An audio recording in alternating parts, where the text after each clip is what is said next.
Let me know when it's live. Welcome back to another episode of Wisco Fanatics. You obviously have myself and Tyler. You guys saw us on Wednesday. We are joined by Bryant, and Packers.com editor Mike Spofford was nice enough to join us tonight. Mike, how you doing, buddy? Good. Thanks for having me, guys. Hope all's well. Yeah, well, we'll always have you whenever you're free. I know Bryant was pretty vocal in our chat. He wanted to start the show with something. So, Bryant, take it away, bud. Yeah, I just wanted to kind of address some of the people I've seen talking about Aaron Rodgers, saying it was karma, being upset about, oh, great, we're only getting a second-round pick. And I just want to talk to those people and be like, yeah, go and touch grass or something, because you're talking about, as a Packer fan, if you're a Packer fan saying this, for more than a decade, we got to wake up week one and legitimately think our team had a chance to win the Super Bowl. So for you to immediately just, whatever your thoughts are on how he left the team, for you to come out and almost celebrate an injury, like a devastating injury like that, I was excited for Aaron. Sure, I wanted them to, karma would be if he went to the Jets and they went 6-11 and we got even a higher pick. Karma isn't rupturing your Achilles. Okay, this is terrible for football.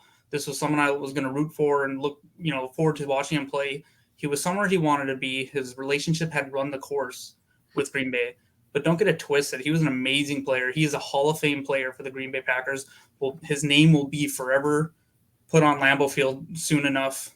So to call yourself a fan and then to celebrate that injury, I'll just kind of ask you to take a step back and put it in perspective a little bit. For as far as the pick concerned, if he's healthy on the Jets, we're getting a late first. Now we're probably getting an early second. So if you really want to complain about that, it's not that much of a difference, right?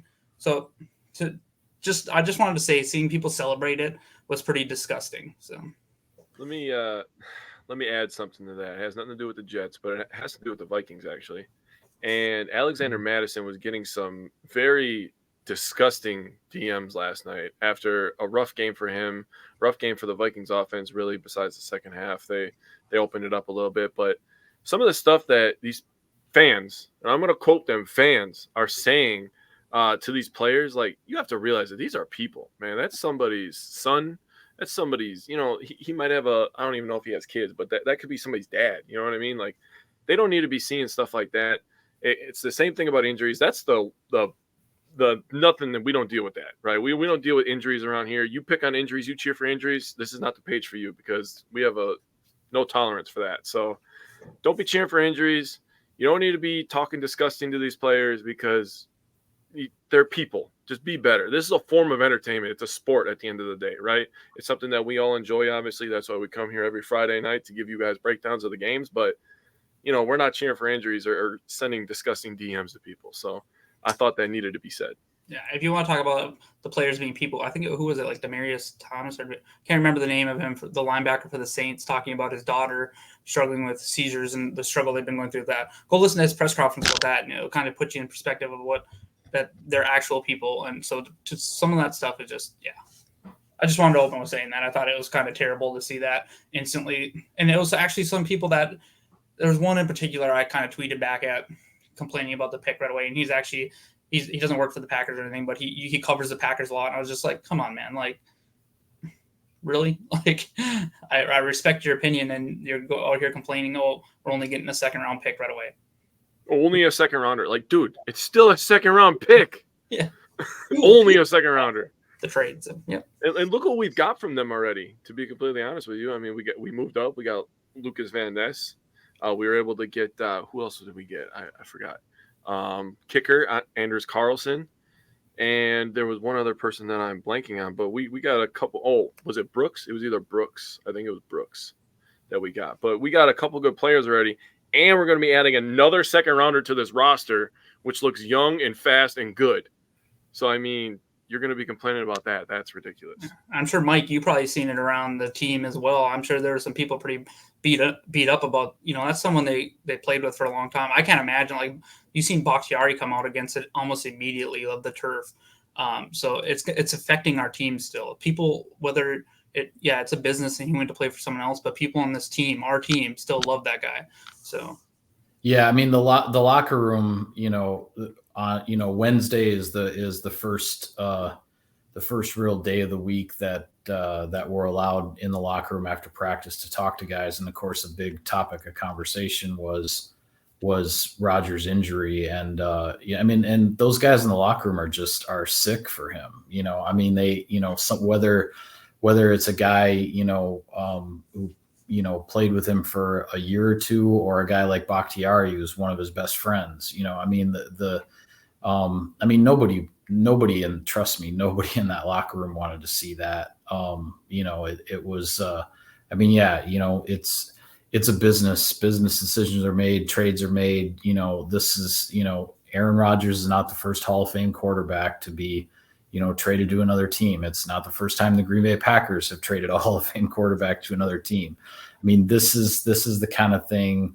This is the kind of thing that happens. And the last thing anybody wanted was for him to not be able to play the season with his new team. And just whether you have any ties to the Packers or the Jets or anything at all, as a football fan, the National Football League in 2023 will not be as good because Aaron Rodgers is not going to be a part of it. That is simply a fact. There was going to be a lot of excitement around his games with the Jets and how he was going to do, and some of his former teammates who were there to play with him, and and Matt LaFleur's best friend Robert Saleh is the head coach of the Jets, and there was a lot invested in this by a lot of people. People a lot more invested than any fan could ever be invested in what was going on, and it's sad for football, quite frankly, that he's not going to be a part of the season. It's really too bad. I'm glad to hear that. It sounds like the surgery went well, and he's he's on the mend, and we'll see what happens from here. But the last thing that I was thinking about when I saw that injury Monday night was the whole draft pick scenario and whatever. Yeah. I understand fans are going to latch onto that, and it was fun. It was fun and playful to make jokes about 65% of the snaps and whatever, when it was sort of obvious. Well, of course he's going to play 65% of the snaps, and now that that's not going to happen, that's just a sad thing for football, in my opinion. 100%. Alrighty, so we're going to transition from the former Packers quarterback to their current quarterback. We're going to start with our 3 stars and our underrated performer. So our first star was Jordan Love. He was 15 of 27, which is somewhat of a low completion percentage, which I don't think is indicative of his performance. But he had the 3 touchdowns and 0 interceptions. No fumbles, including snaps, which was something we discussed in the preseason, was the fumbling snaps. And he was great on 3rd and 4th down. So Jordan Love was our first star. Bryant has our second star. Yeah, how can you not go with Aaron Jones? He absolutely flipped that game on its head in the second half. And one of the questions that Matt LaFleur was asked by, I believe it was Aaron Andrews or whoever's on the sideline, hey, why didn't Jones touch the ball? And Matt LaFleur, obviously he's much smarter than I. He's a coach in the NFL, but he's like, hey, we were trying to get into rhythm. We couldn't really get into rhythm. That took away touches. For me, I was like, Aaron Jones is your rhythm maker. So if he's going, this whole offense will go. Immediately they start getting him the ball, and the game is over by midway through the third quarter. Really towards the end of the third quarter, the game was over because Aaron Jones just completely took over the game. So he was a huge outlet for Jordan Love. I really love that throwback screen to him. That was a fun play. He's absolutely one of the stars of the game. So. Simon's bummed that he can't be here, but he's in the comments, so he's with us in spirit. Hi, Simon. Jake has our third star. Just want to give myself a little pat on the back because I mentioned him a few times last week. I was looking for him to have a big game, and he definitely responded. Maybe he heard me. I'm not sure. But Devontae Wyatt was an absolute monster last week. But who on the Packers front 7 was not destroying the Bears offensive line? I don't know if you saw. You could throw the secondary in there too. You could, but we're not very big on the PFF grades. We're more so with the routes and all that stuff. But the PFF grades for the Bears offensive line was pretty gross. It'll make you puke if you're a Bears fan. So go watch it, Bears fans.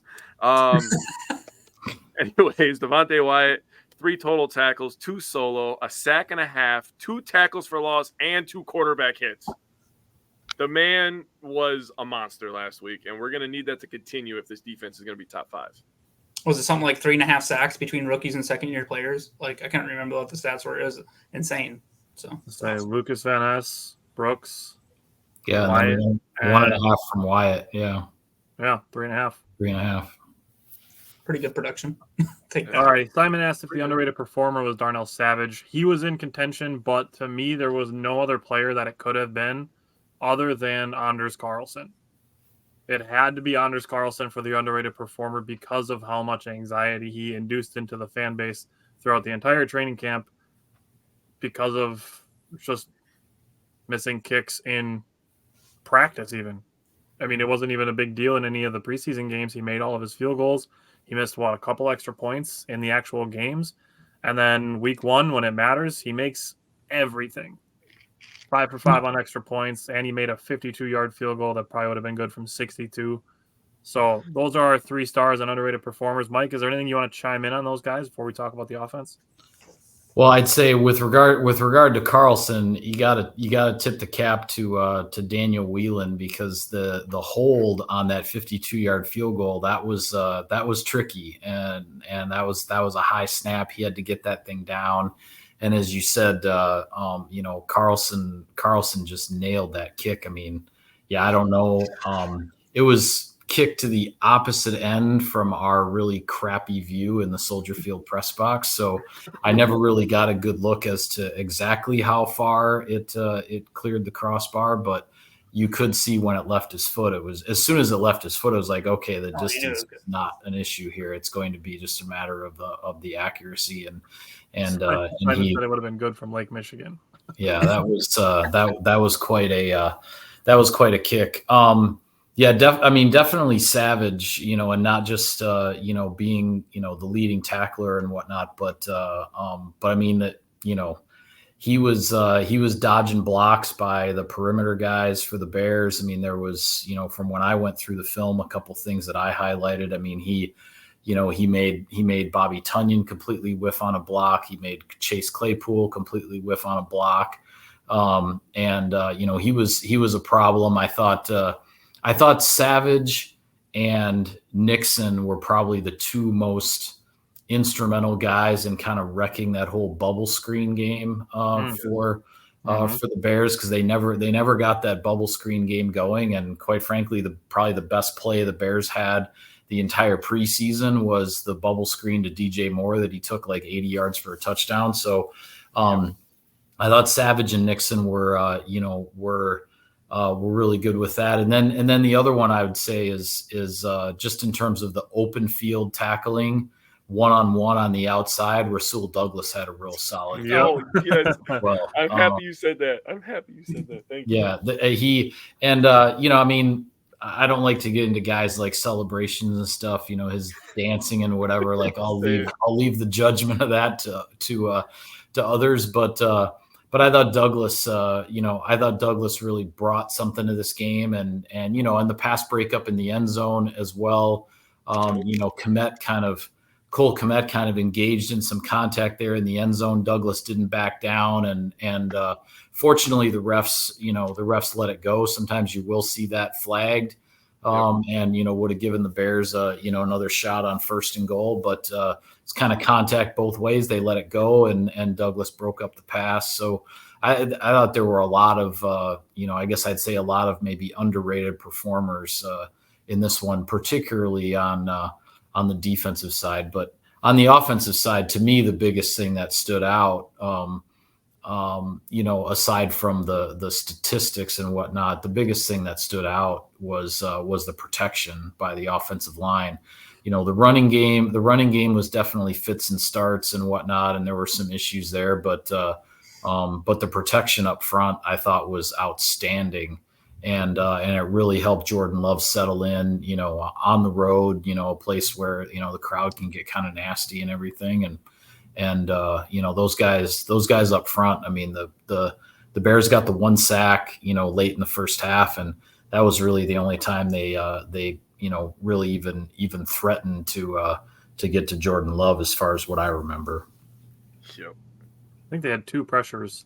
And then you could say that the sack that I feel like Jordan Love probably had a chance to escape or get rid of the ball. And you could almost say that one's a little bit on Love. So, yeah, I thought the offensive line played absolutely lights out.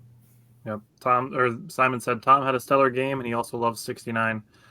David Bakhtiari, okay, we can let David Bakhtiari have a minute. Did you guys see everything that he did during this game?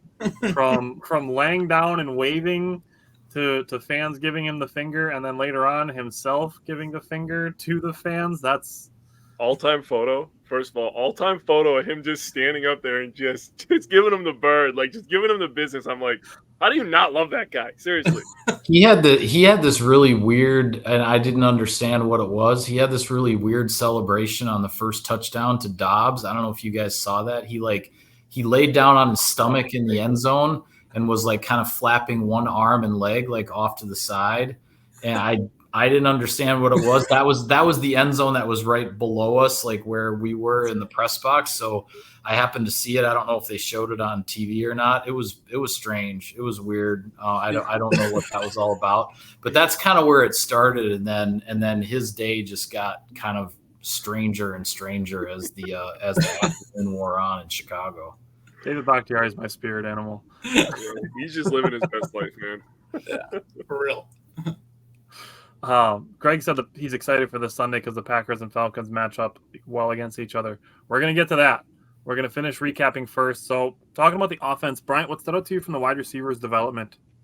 So I thought they played pretty well. You can tell they're young. They're still need to, there's going to be learning curves. And so they had like 8 receptions on 16 targets. So kind of mirrored Jordan Love's completion percentage. I thought overall they played pretty well, though. Not too many egregious drops. You can say, well, Jordan should have thrown the one ball to Jaden Reed a little more outside, or you could say it hit Jaden Reed in the chest, and you'd like to see him grab that ball, sure. But they had 8 receptions. Well, this is between first and second-year wide receivers. They had 8 receptions for 92 yards, the 2 touchdowns by Dobbs. But the rookies alone had 4 for 66. Dontavian Wicks had an interesting day. When you go back and watch some of the tape, I feel like he got open a lot. Which touchdown was it? It was one of the touchdowns. I think it was the first one to Dobbs. But if you look, I think it's Dontavian Wicks shooting wide open on a breaker to the left. So if Jordan Love would have looked that way, he probably would have had a touchdown too. I thought it was either Heath or Wicks.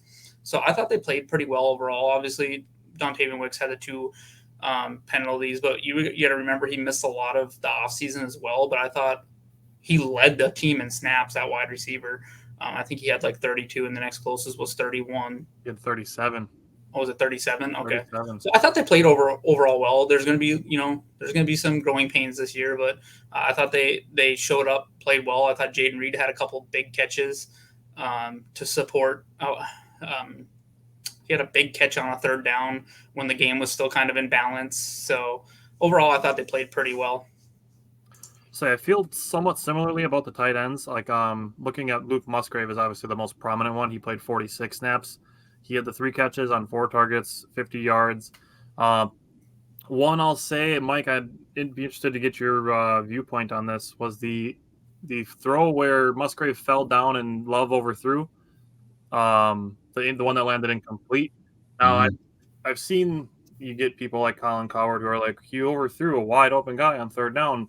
But I've also seen people bring up the fact that if Luke Musgrave just continues running that route vertically, he's walking in for a touchdown. So I'm curious, and I'm not saying we need to like point blame, but more so just kind of like what the context is on a play like that. Yeah, I mean, to me, there were a couple things going on there. I think one, I think Love thought he was going to take that route a little more vertical. I also thought that, Musgrave kind of got slowed up a little bit in terms of he was kind of looking one way and then turned and was looking the other way over the other shoulder. And I don't know, based on that route concept, if he's supposed to be looking, on over the shoulder toward the sideline or the shoulder toward the inside, but almost, in terms of, when you make that switch, I mean, that can be something that, that slows you down a little bit. So obviously the timing of that, was off. And, I think I thought what was more important was that, and this is an example of how Love just doesn't let things bother him and, doesn't get flustered is it was either the next play or 2 plays after that was one of the big completions to Jaden Reed to keep that drive alive. I mean, you think, oh, geez, he just, missed a big play down the field and blew that. And it's like, well, no, a couple plays later, it's like he makes the conversion to a different receiver. They move the chains, keep the drive going. So, stuff like that. I mean, we saw on the other deep ball to Musgrave, he's a young tight end. He's going to get his footwork kind of screwed up once in a while. And fortunately he was able to make the catch on that one. Unfortunately for him, wasn't able to get in the end zone because I'm sure he would have loved to have scored his first NFL touchdown, on that play. But, that kind of goes to Brian's point about just the growing pains. I mean, that kind of stuff is going to happen. And it's not that it's an excuse, but what's more important is not necessarily that it happens, but then what happens on the next play or the next play after that. Like, how does the offense just kind of like regroup and not worry about missing an opportunity? What's the next opportunity in front of them that they need to cash in on? And I thought they did just fine, keeping their composure and nobody got too riled up over a missed opportunity. And I think on the deeper one to Musgrave that he did catch, I think it came out that he said he cramped up during the play when he fell backwards or something like that. But it seemed like there's a lot of cramps. I'm hoping that might be a little bit of the case with Aaron Jones. We'll see, a little. I know it's his hamstring, but he's like giving peace signs to that drone that was flying over his head and smiling and stuff. So it'd be if it was a playoff game, he'd be back in the game or something.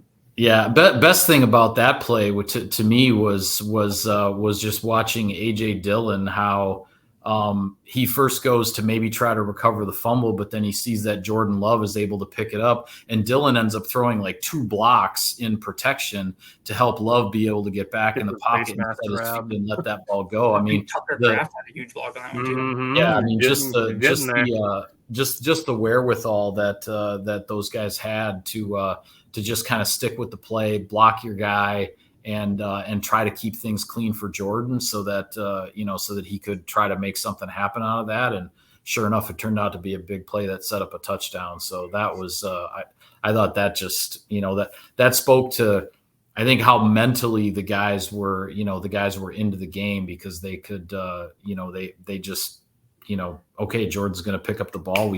There's still things to execute here. Let's get the job done. And they did. It turned out to be a big play.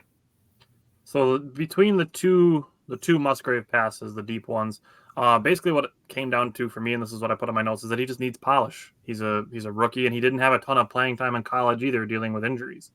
Yeah, I mean, you're talking about a guy who played 2 games last year, not even 2 full games at that, because he got injured in the second one. So, I mean, he, this was literally his third, real game, in the last 2 years. So, I think polish is a good word for it. There's a lot to refine, about his game, and it's just, it's going to take time. It's going to take reps. It's going to take games. It might take a heck of a lot of games, for a guy who, enters the draft off a season where he only played in 2 contests. So, but I mean, the size, the speed, the talent, it's there. I mean, there's a reason he was drafted in the middle of the second round and was one of the top tight ends taken in the entire draft.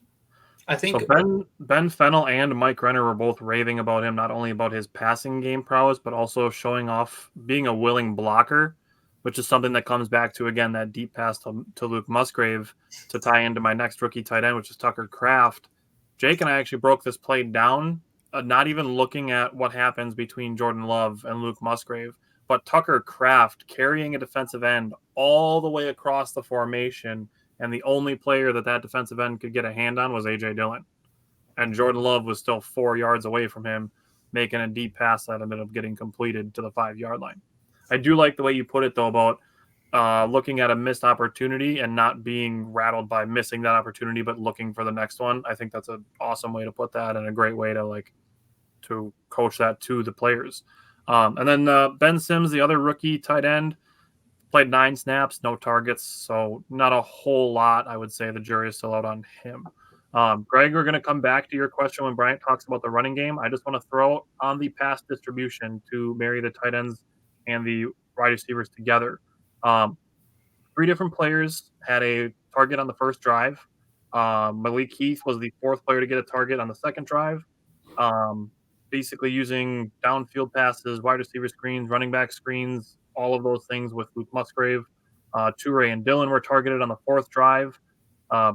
Just really good balance, I'll say, as far as the passing game distribution goes. 8 different players were targeted. Reed and Dobbs both had 5. Jones and Musgrave both had 4. Just on the down throw or the downfield aspect of it, overthrew Toure on 1, which Jake and I talked about. We think Christian Watson has a chance to catch that ball just by being faster and bigger. We talked about the Musgrave ones.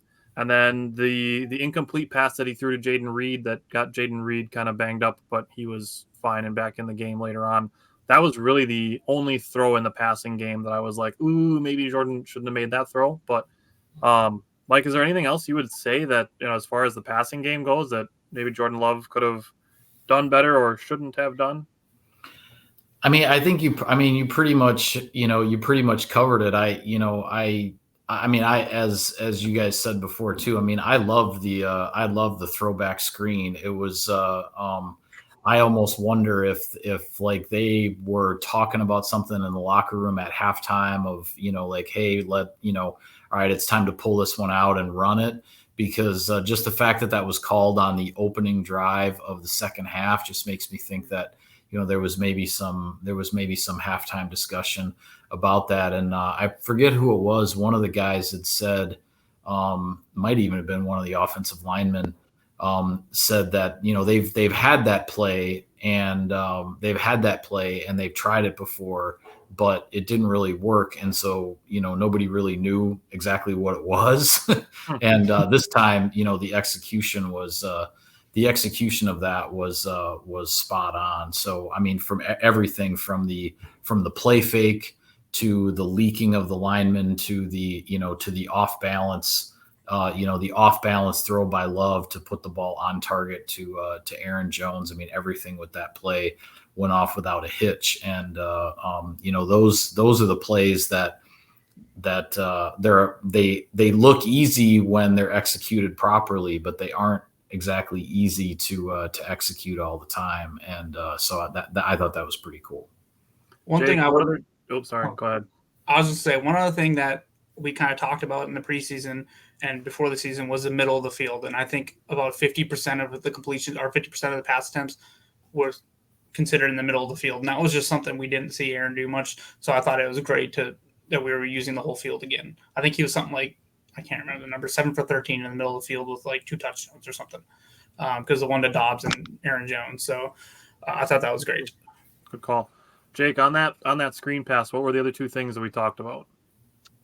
Well, the one thing that I think I'll never forget about that play was just Rasheed Walker just hustling down the field, man. He actually reported as an eligible receiver on this play. They talked about maybe doing this with all the tackle depth that the Packers have. So having big Rasheed Walker be able to, first of all, start on the left side of the play. The play went to the right, and he was the only lineman running down the field. And my big point when we broke this play down was, what if Jones had to break a tackle and there was another Bears player there and he had to block him and Jones ends up scoring a touchdown? Everybody's going to talk about Rasheed Walker hustling down the field. But I wanted to give love to that, even though that he didn't score, because he put that effort in. The other thing that me and Tyler love about that play is the double team on Eddie Jackson. Eddie Jackson had a rough day. Eddie Jackson had a real rough day on Sunday.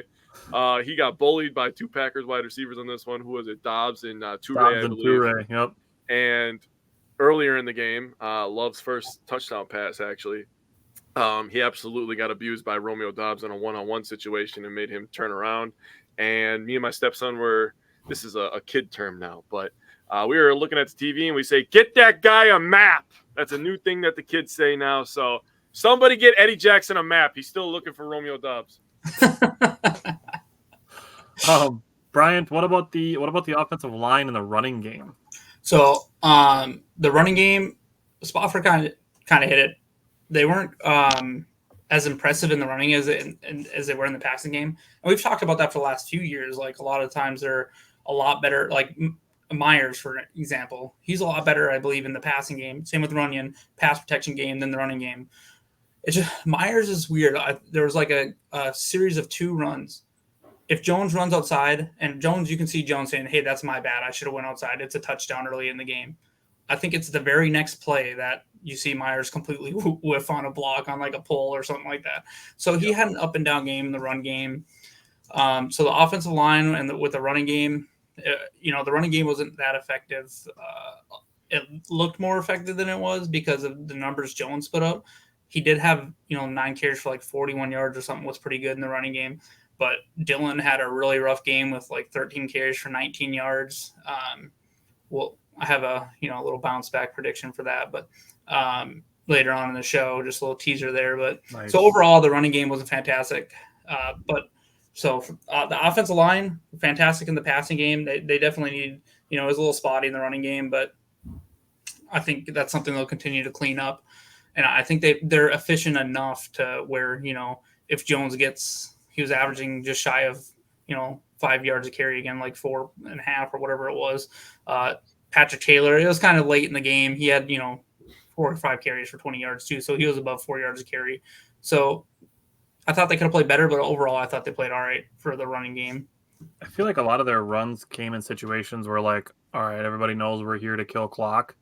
But yeah. Greg asked the question, if we were impressed with Dillon and is he worth a second contract? I can't make that decision after one game. It's literally the first game. That's where I come down on this. Like, it's a prove it year for AJ Dillon. It's not a prove it game. Now, I wouldn't say he's off to the best start, but there's 16 more games to play. And if Aaron Jones doesn't play this Sunday, AJ Dillon is going to have a massive opportunity to prove himself. So, Mike, I don't know if there's anything you think with AJ Dillon, if you were impressed, if he's worth that second contract, or if it's too soon to tell. Well, I'm with you guys. I mean, we have to give AJ Dillon the full, the full year here, and I'm certainly curious to see. Not that I want Aaron Jones to miss the game on Sunday in Atlanta, but he is questionable. He hasn't practiced this week, and if he's not able to go on Sunday, we're certainly going to see a healthy dose of AJ Dillon. The other thing I will say about the run game, because I was talking to some guys and because I actually wrote my what I call my one last look column, which is kind of the last like preview piece that goes up on Saturdays on the website before the Sunday game, and I focused on the running game and kind of all right, they weren't thrilled with how they ran the ball, particularly after the first drive, and so I was asking a couple guys about that, and John Runyon told me something, interesting. He said what he felt is, because I asked about LaFleur's line on Monday in talking about the running game, is there were too many free hitters that the Bears had, when they were trying to run the ball. So I asked John about that. I said, okay, so, kind of what was going on there. And he, the way he described it to me is that what they went into the Chicago game with, they ran a lot of gap scheme runs more so than the inside and outside zone runs. But in terms of what they worked on in training camp, not to say that they didn't work on gap scheme, but they worked a lot more on the inside and outside zone stuff throughout training camp, because that's where a lot of the play action and all that comes off of. They didn't work on quite as much gap scheme, but then from a game plan perspective, the coaches thought the gap scheme was going to be the way to go for most of the runs against the Bears. And Runyon kind of said, he said, we just need more reps at that. We need to get that, we need to get that going and because they just hadn't worked on it enough yet. So hearing that, I mean, because until you really go and look at it and break it down as to, whether they're running zone runs or gap runs and stuff like that. Like, it's not something that struck me when I was watching it and even trying to review it. But then hearing that, it starts to make a little bit more sense as to what some of the struggles were. And those guys felt after the first drive, Aaron Jones had that. There were a couple of carries early. I think it was Jones and then Jaden Reed. Those first couple plays set up the 3rd and 13. They had gone backwards a little bit. Then they hit the 3rd and 13 to Romeo on the slant to keep that first drive going. And then, Jones ripped off, I think it was 7 yards and then 3 yards and then another 7 and maybe another 8 or something like that. It was a stretch of 4 carries where I think he totaled 25 yards and 4 carries. And Runyon told me, he says, yeah, we went to the sideline after that first drive and we're like, all right, this should be a really good day to run the ball. They were all feeling pretty good about it. And then, they didn't find that rhythm that they were hoping to find. And, they know it, they were happy with how they protected Jordan, but the guys up front, they felt that they definitely could have done better in the running game. And I asked LaFleur about it too, following up on the free hitter comment. And he also said, hey, it wasn't always just the offensive line. Some of those free hitters were because the perimeter guys, receivers, tight ends, maybe somebody missed a block there. And then that's how the Bears end up getting a free hitter. So, so you kind of add it all up and the Bears won a lot of those running plays, but what kind of what really kept the Packers going, I think, offensively was the pass protection, and so much was built off of Love being able to go through his progressions. LaFleur even saying on some of those 3rd downs, because they converted 9 of the first 14 3rd downs before, and then obviously there was the 1 4th down that turned into a touchdown, but they had 2 late misses on 3rd down, so they converted 9 of their first 14, and LaFleur even said they were able to, Love was even able to get to his 3rd or 4th option going through the progressions. And that's a credit to the protection that he could stand back there and scan the field and figure it out.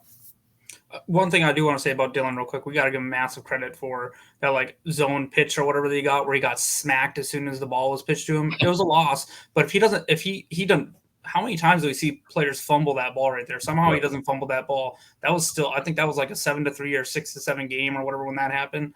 And for him to hold on to the ball there, I can't remember what, I think we ultimately punted, but either way, just to hold on to the ball there and not fumble it, that's a huge tipping point in the game, that early in the game. So kudos to him on holding on to that ball. So, because he got laid out. So. All righty, Jake, what about the red zone? Oh, man, what a breath of fresh air after the last couple seasons with the struggles in the red zone. Mike will agree because he watched them struggle. So to start the season 3 for 3 in the red zone, you literally cannot dream up a better scenario. Honestly, Mike keeps talking about the pass protection. You can't think of a better scenario for Jordan Love to come into with that kind of pass protection, right? And then we're going into this game, and we're like, dang, man, no Christian Watson, no field stretcher. Yeah, I agree. And also about that touchdown, the thing that I love about it is Love didn't give up on the play.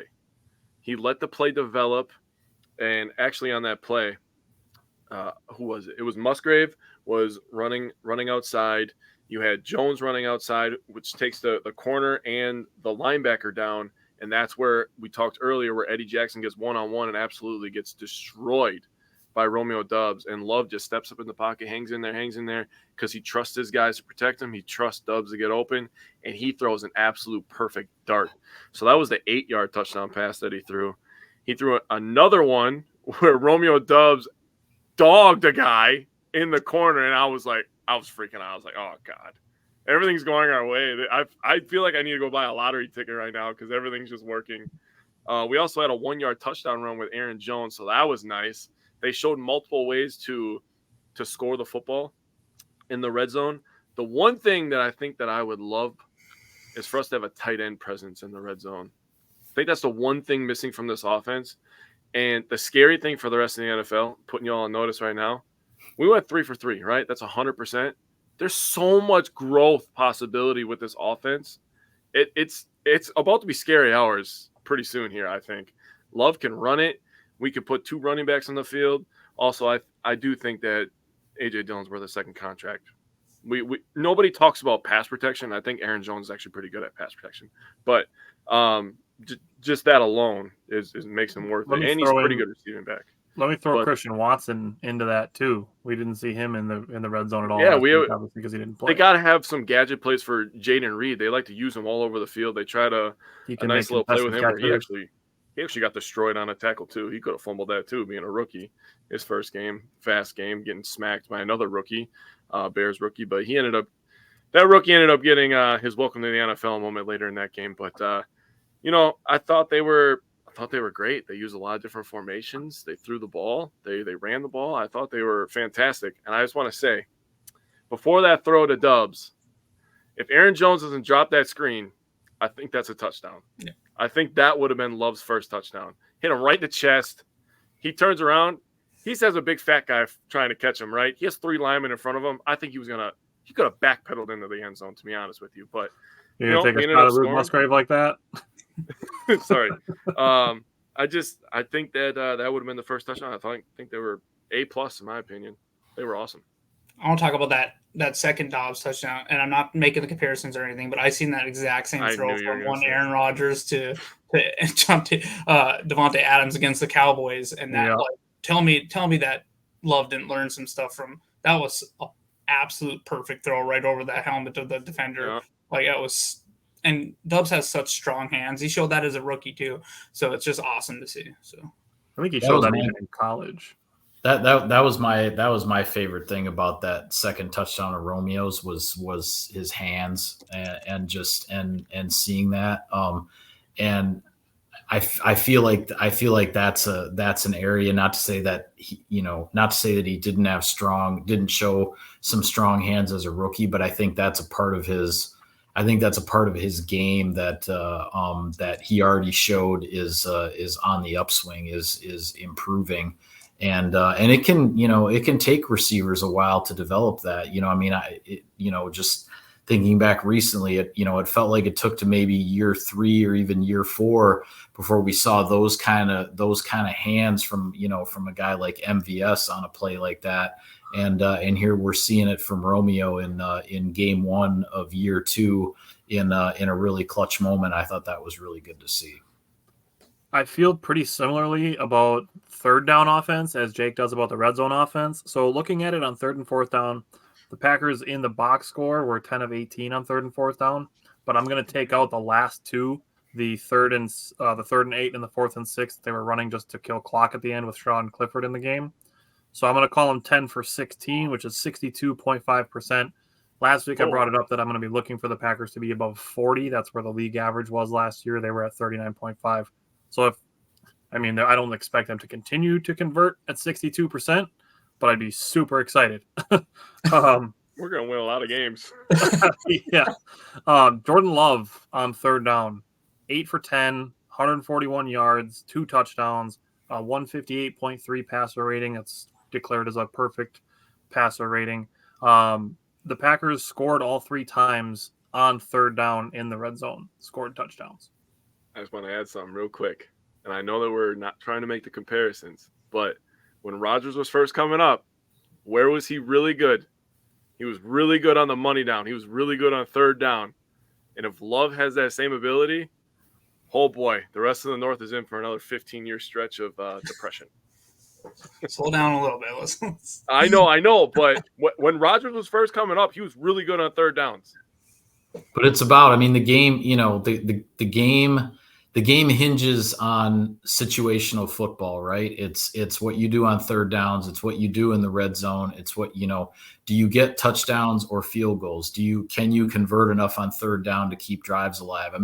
The game is so situational, and if you win that situational game, versus your opponent, you're most likely going to win the game in general as well. So, the Packers were off the charts in terms of the situational execution in this game. And no, not every game is going to go like that, but it was certainly a great start.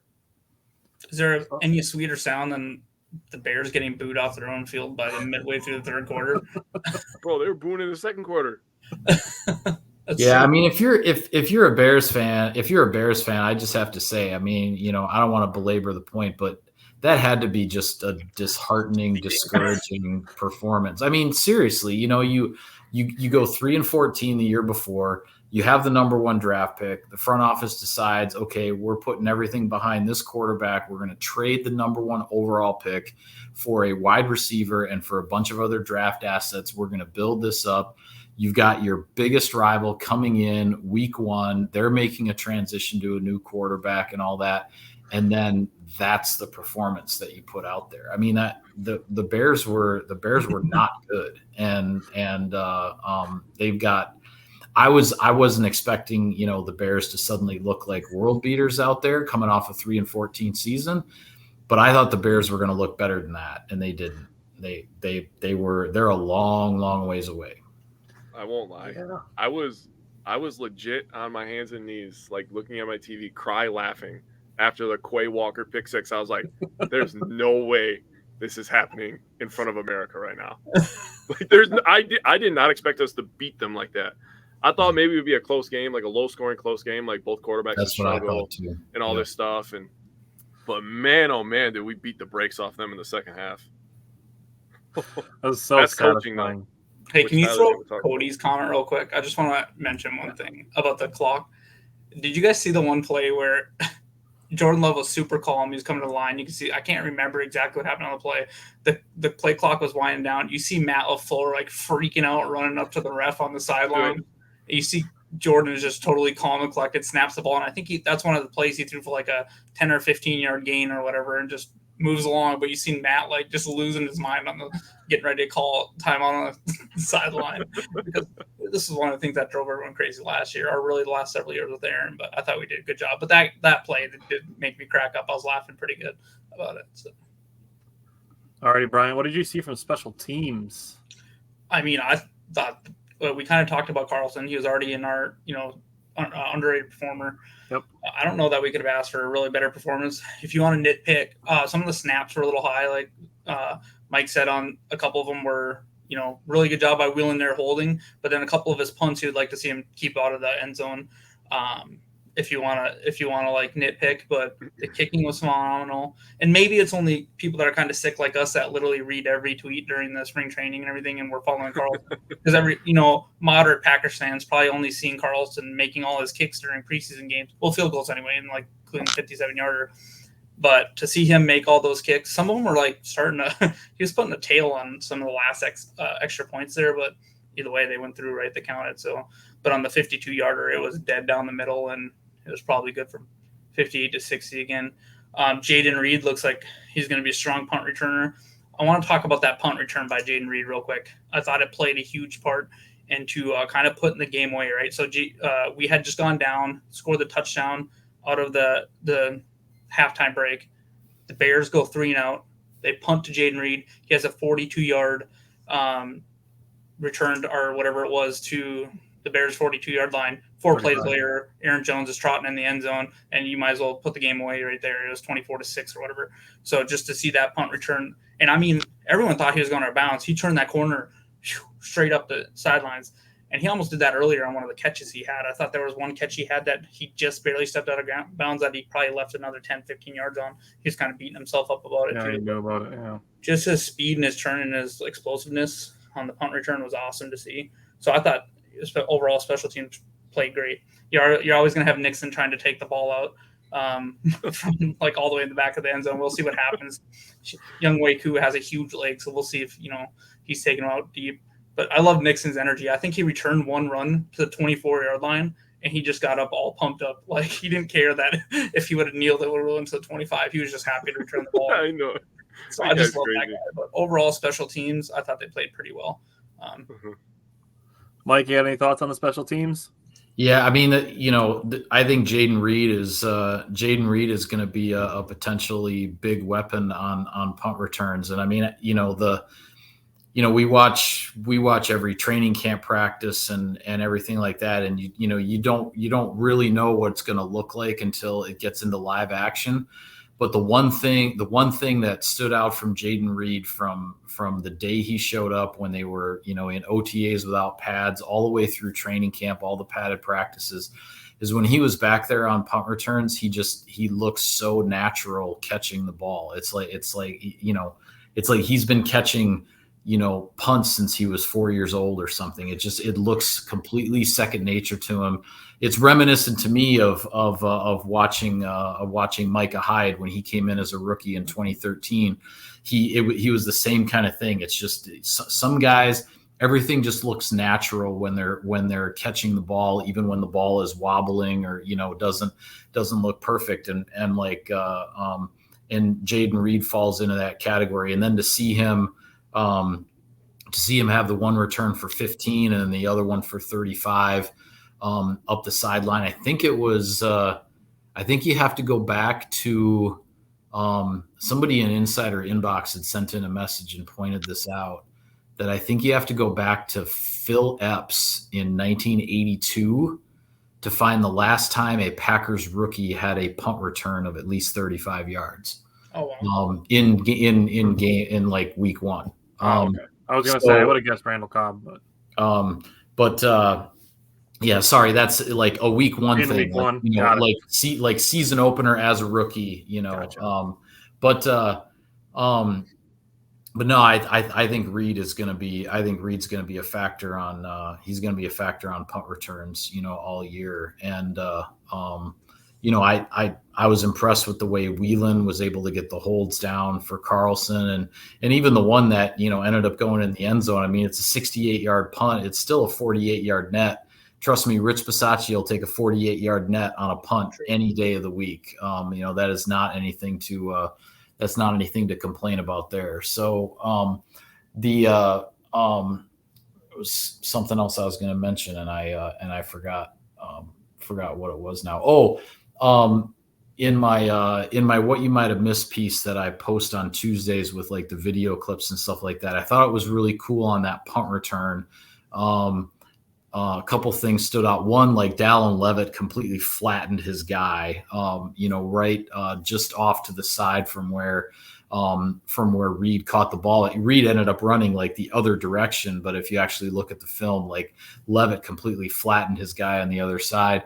And then the key block to allow him to get up the sideline, kind of tiptoeing there for all the extra yards, of all guys, was actually Justin Hollins. And you're talking about whatever he is, like a 5th, 6-year veteran. He's out there on special teams, and he was actually the last guy coming back because he had rushed the punter all the way when the punter got the ball off. And so then he was kind of the last guy to come back and get involved in the blocking. He turned around, locked up the long snapper, and Jaden Reed runs right past the long snapper along the sideline for that extra 12 to 15 yards at the end of that. So just seeing a veteran guy like that, Justin Hollins, making a play like that on special teams, those are the kinds of things that get noticed, and I thought it was pretty cool to see. I'm glad you noticed it and pointed it out, dude. That's a veteran pair of eyes that you got there, Mike. One day I hope to have those. It helps to be able to look at the all 22 the day after the game. I'll say that. Dude, I fortunately have the access to that, and I was able to. I only have so much time on a Monday, and this week I actually focused on the defensive film and the special teams, which was why that was kind of my what you might have missed, all focused on that. And I didn't get as much time to really look at all the offensive stuff. So some of the stuff you guys have been pointing out with some of the offensive plays. And now I'm curious, like, I feel like I got to go find the time, maybe in my hotel room in Atlanta tomorrow night, I'll sit down and look at some of the offensive film and see what I missed. You're going to love the Rasheed Walker hustle. I promise you that. Yeah, I'm looking forward to that. I got to check that out. They have the all 22 version on NFL Plus, which Tyler and I just got. So it's I was actually watching that when I was taking my notes. I was like, oh, I love this so much right now. And Jake and I tried our hand at breaking some plays down this week, which I think we did all right, man, for our first time. I think we're just getting our feet wet. We'll be all right. Simon said he's got to go, so he said he'll see you later. See you, Simon. Hopefully he's available the next time we have you on. So sure. Was it Trevor Davis that had a punt return? Did he have a punt return for a touchdown in Atlanta? Maybe we can repeat that from Jaden Reed. Or maybe it was just a big punt return. I was at the game. He had a good down in Atlanta. That was in the Georgia Dome actually. That was before Mercedes-Benz was built. But yeah, Trevor Davis had a nice punt return in Atlanta. He didn't score, but yeah, had a nice return there. So we've kind of touched on some of the guys in the secondary already. One of them, Darnell Savage, his tackling was actually a really big part of this game. We kind of touched on Rasul Douglas's tackling. Really, Justin Fields, and this is part of play calling, but also part of credit to the Packers secondary. Justin Fields did not have very many downfield options. And then Savage, right before the end of the first quarter, sniffed out a big screen. That is one of the plays that Jake and I broke down. Was basically as soon as the running back starts motioning behind Fields, Savage breaks and takes off for the tackle, and I think he forced like a 6 or 7 yard loss on that play. Rasul Douglas, you mentioned already the pass breakup that he had on Cole Kmet. Mentioned Keyshawn Nixon making Chase Claypool a complete non-factor and tackling Darnell Mooney for a loss on a screen.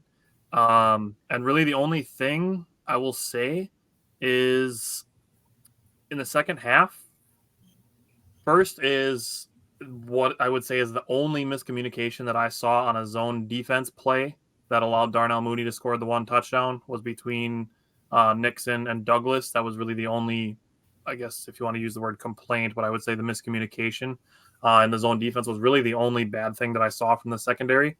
And then I just wanted to point out that later in the game, the Packers have a bunch of backups in. Like Carrington Valentine and Innis Gaines are playing defensive snaps in the red zone. And it's 1st and goal, and Justin Fields rolls out, and he still has nowhere to go with the ball. So I was impressed to see that. Mike, I don't know if there's anything you want to throw out there about the secondary because you did a little more defensive review.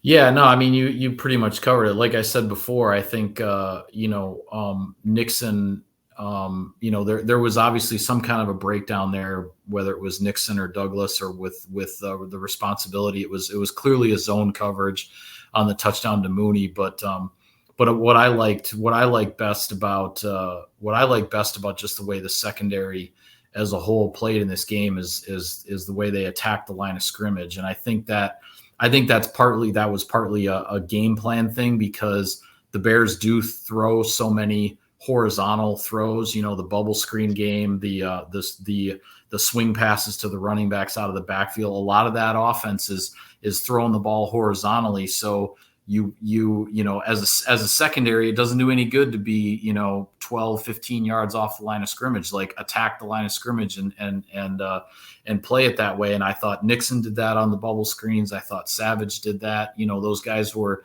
triggering and they were attacking when that ball went horizontally. And, you're not going to be able to play every game like that because that, like I say, that is a game plan thing. Not all offenses are going to throw the ball horizontally as much as the Bears do. So we'll see what happens this week with, Drake London and Kyle Pitts and, a completely different, cast of pass catchers for the Falcons and a different type of scheme. But those guys, talked all training camp about playing aggressively. And then this first game and with the way the Bears, throw the ball horizontally more so than vertically, I thought they took that aggression to the hilt. So Jake, how did you feel about the defense against the run? Oh man. So a little behind the scenes for you. We all drafted our topics, right? And the first two that popped in my head was red zone offense and rush defense. Those are the two consistent things that we really struggled with the last couple of years, right? We gave up a ton of yards before contact, a ton of yards after contact, and it was just kind of getting sickening. Same thing with the red zone offense. It's like, why are we running this? Why are we running this? Why are we doing this? So the run defense, oh, baby, chef's kiss. It was freaking tremendous. And Tyler's going to get a little bit more in depth with the tackling, but I just want to say to start this off, they had 5 plays of 0 or negative yards running the ball. That is an offense that runs the ball a ton. So if they don't get that going, they're not one-dimensional. They're 0-dimensional. They got nothing after the run game because you know what Justin Fields is going to do. He's going to tuck that thing. He's going to run. He made some tremendous plays. I love Justin Fields' athleticism. I love him as a person. Shout out to him, by the way, for giving up his ticket so Jordan Love's mom could be closer to watch his first start. That was really cool. And Tyler and I have said this a million times. He's a great guy. He's just not a great quarterback. I don't think that the offensive scheme is helping him. I hate when offenses stretch you horizontally, like Mike was just talking about. I don't think you're getting anywhere that way. I think a little bit of balance of vertical and horizontal is where you got to be, which the Packers do a ton of, obviously, too. But, yeah, that offense is not great. But with the run defense, I just want to say that LVN and Wyatt were standouts, in my opinion. They were consistently in the backfield. I'm going to get into the D-line a little bit more later. But I also thought that Hollins had great pursuit all day. He was down the line, hustling, making tackles on the backside. The backside defense, oh, my God, I cannot tell you how many times in my life I have yelled, backside, backside, backside at my goddamn television because nobody's covering backside.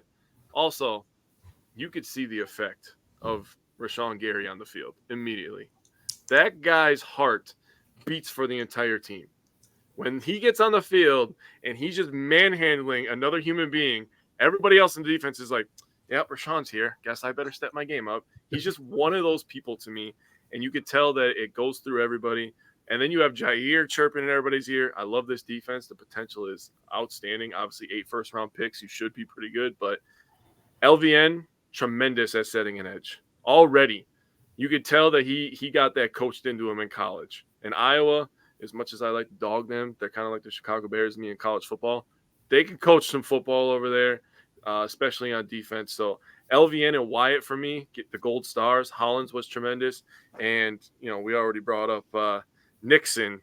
But, yeah, he was pretty good too. He's got the dog in him. And I'm a little disappointed, but I also feel good that Mike brought up that Rasul Douglas was the best tackler because, man, one-on-one, I don't think he missed one on Sunday. No.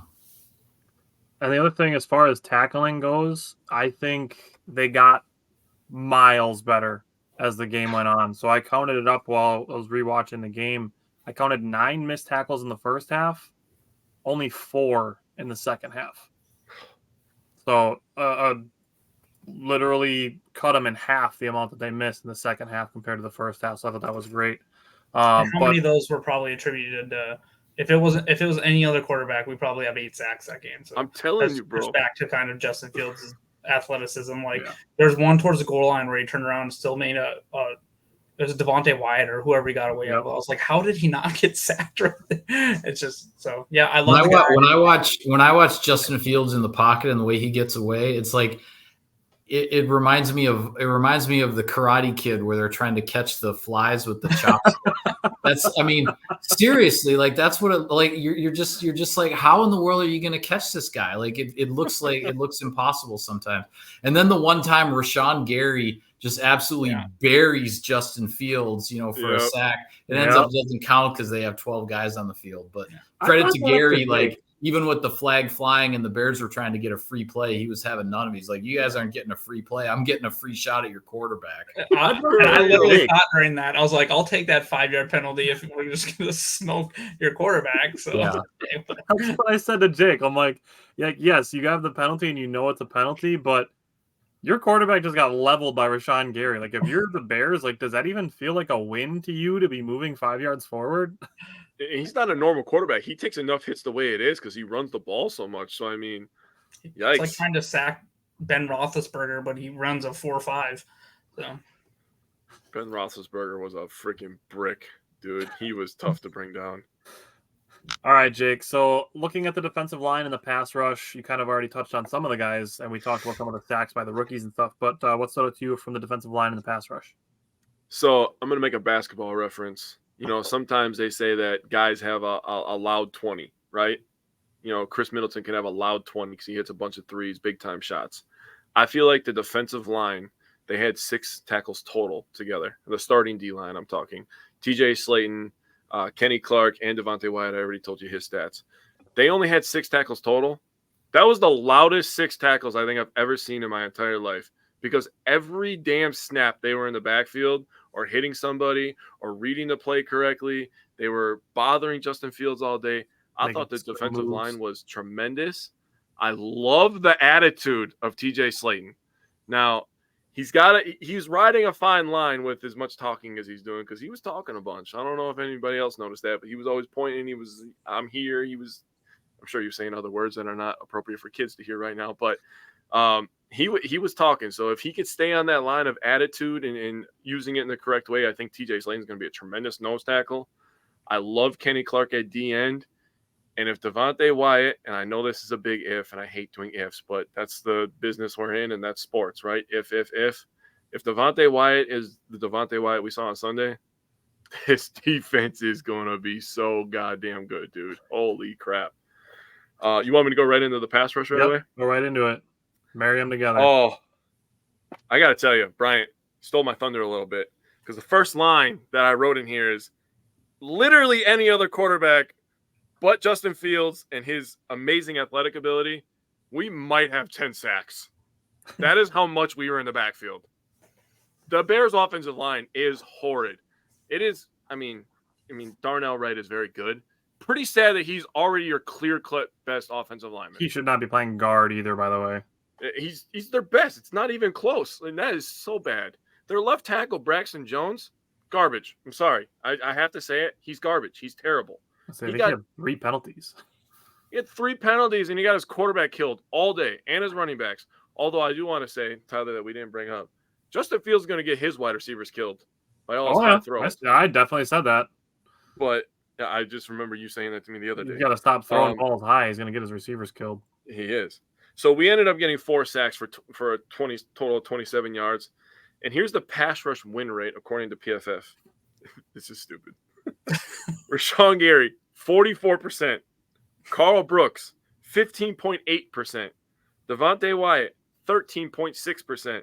Kenny Clark, 12.5%. Yeah, Pro Bowler.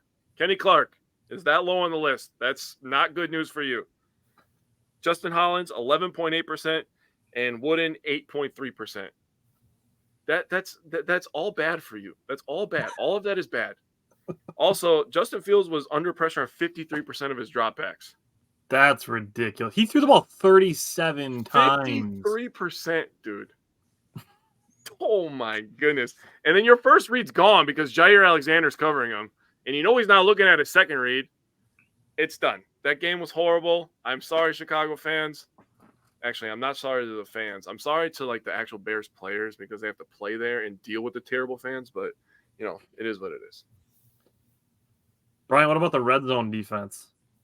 So you and Mike kind of broke down the one play really well towards the end of the game. So that our defense was so good, they only had 2 trips to the red zone early, and the one was the Darnell Mooney touchdown pass from the 20. That was late in the game. I think we were up 24-6. It gave them a little bit of thunder, but we immediately, like, that bounce back drive was probably my favorite drive of the whole game. But the one I want to talk about is 7-3. Bears had a 1st and 8. Our 1st and goal from the 8-yard line. Then it became a 2nd and goal from the 4-yard line. That's when LVN, I don't know if Justin Fields just didn't do his tape study and realize that LVN is a very fast individual. But that sack on that play was amazing. Like, to chase him down all the way to the sidelines and I mean, how many times have you seen someone get their arm around Justin, but he keeps running? Nope, LVN was not letting him go. He's slowing him right to the ground, made it like at the 11-yard line, and now they ended up kicking the field goal right to let us maintain the lead, and that played to Chicago never leading in the entire game, right? So that was the one big, like, red zone opportunity that Chicago had, and we shut them down. Did you notice something about that play? Did you notice something about that play? Half of the offensive line was run blocking, and the other half was pass blocking. Oh, that's right. Oh, yeah. Komet did not know what to do. Komet was like, what are we doing here? He was kind of just standing there in no man's land, and I just love watching LVN toss the quarterback school guy breakdown or whatever. That play is pretty funny. But I believe sorry, I don't mean to interrupt. I think Justin Fields absolutely thought he was going to be able to run and turn the corner on LVN. Mm-hmm. Like, I don't think he had any idea that Van Ness was going to be quick enough to wrap him up like that and not even give him a chance to get outside and to get around the corner there. I think he was completely blown away by the speed. Yeah. So we're talking about Justin Fields being, a quarterback that's 220 or 30 pounds or whatever, 4'5". Well, LVN's 275 pounds. He's also runs a 4'5".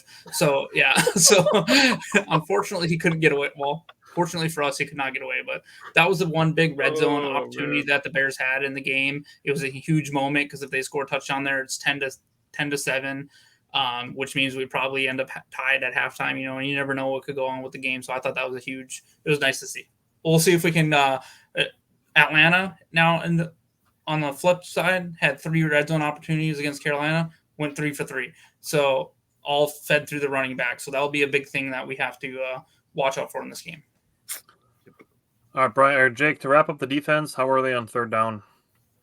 Third down. Here we go. Third down. We gave up 3 of 13, which is like good, by the way.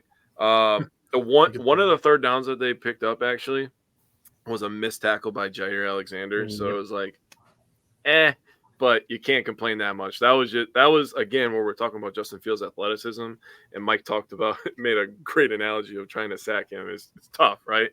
And he made a lot of great runs actually to salvage some plays. And then it's third down / fourth down defense. They were 1 of 2 on fourth down, but I'm not really counting that because I was kind of late in the game. But I just want to talk about the first third down that we faced that kind of set the tone for this game, in my opinion. And they tried to do a little sneak with Kmet up the middle, but they weren't having that. The defensive line got low. They won that. And Campbell, Quay, and Preston Smith noticed it almost immediately. They were moving before Kmet got there. And I thought that was tremendous by them to recognize that, stuff that play. Obviously, we stopped them on fourth down. That was their first fourth down that they tried. You know who else? You know who else saw that and was moving before the snap? You had to watch the film really, really closely. TJ Slayton saw that. I know, dude. If you look at the film when Kmet comes across, Slayton's down in a 4-point stance.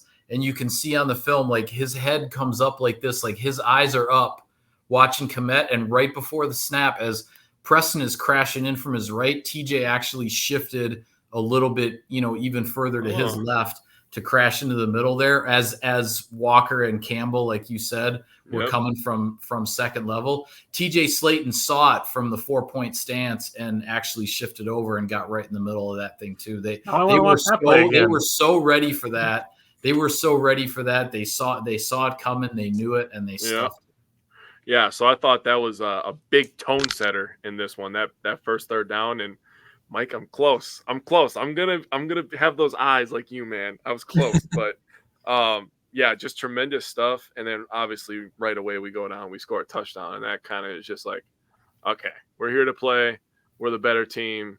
Let's do this thing, right? So I just wanted to say that first third down was beautiful to watch, and it was, again, a big tone setter.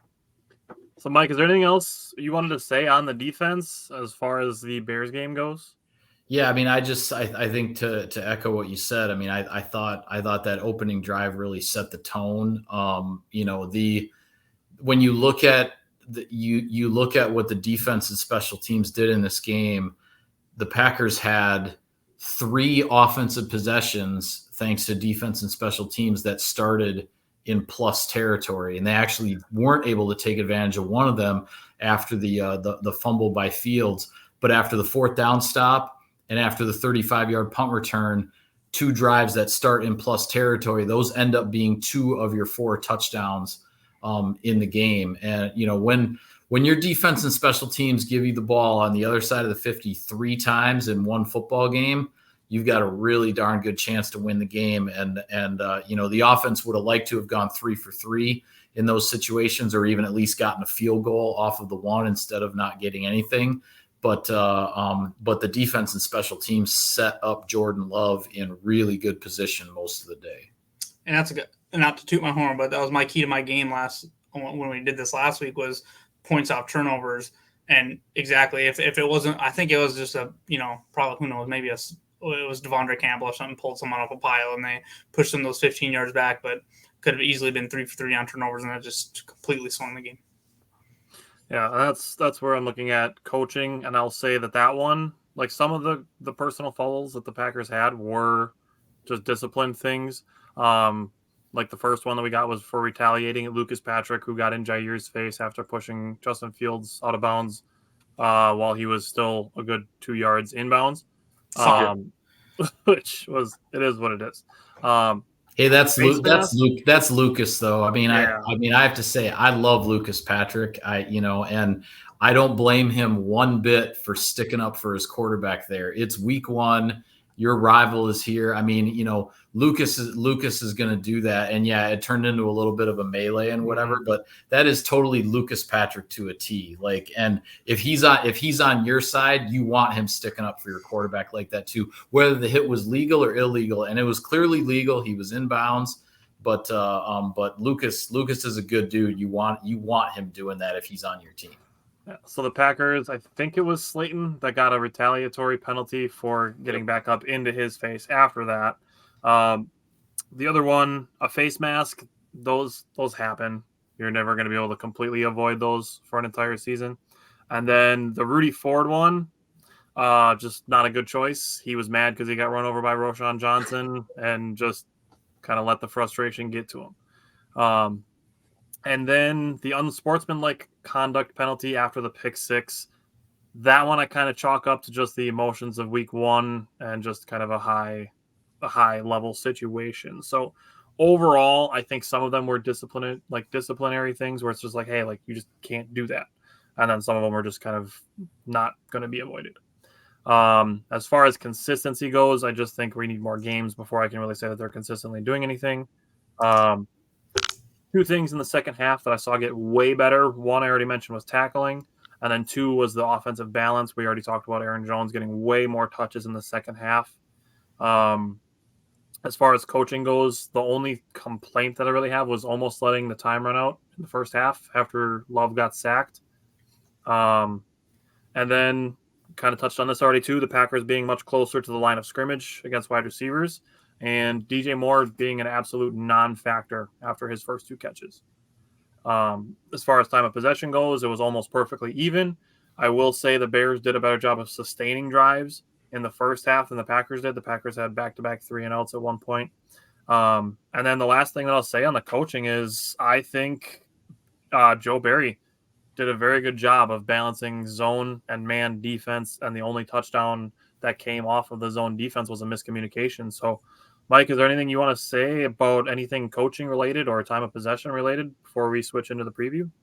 Yeah, I mean, LaFleur took the blame, for the end of the first half after the sack. He said he didn't get a play into Love soon enough so that they could that they could try to keep rolling and get a little bit closer before they had to use that last time out. And I thought it was kind of funny because he said Jordan actually let him kind of have it at halftime, obviously not out on the field in front of the cameras, but Jordan wasn't happy that that he didn't get to run another play after that sack, and LaFleur told him, he's like, yeah, that's my bad, you're right, and they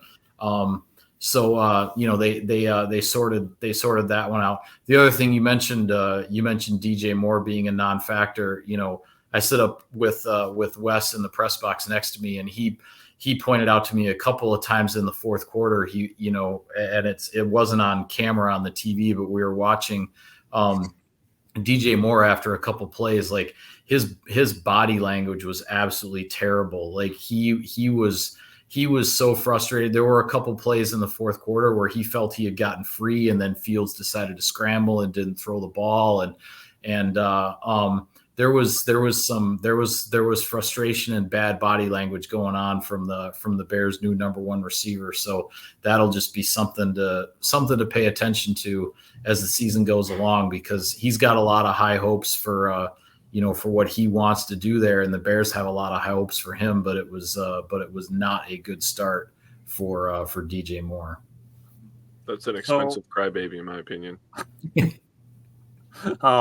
So, Mike, going forward, just talking about Jordan Love specifically, is there anything from week 1 to week 2 as we transition into talking about the Falcons? Is there anything from Jordan Love's development that you're really looking for?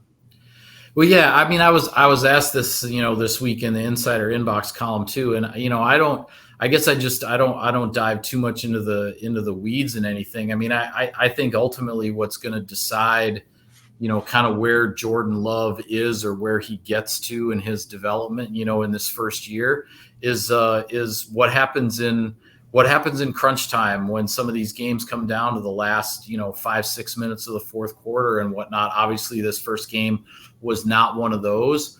The only kind of taste of that, in the urgency type situation that we saw was the drive at the end of the first half. And I thought that was a really good example of what can happen to a young quarterback, where on one play he's converting a big third down to Jaden Reed to keep that drive alive and to put him in field goal range and give him a chance to get points before half.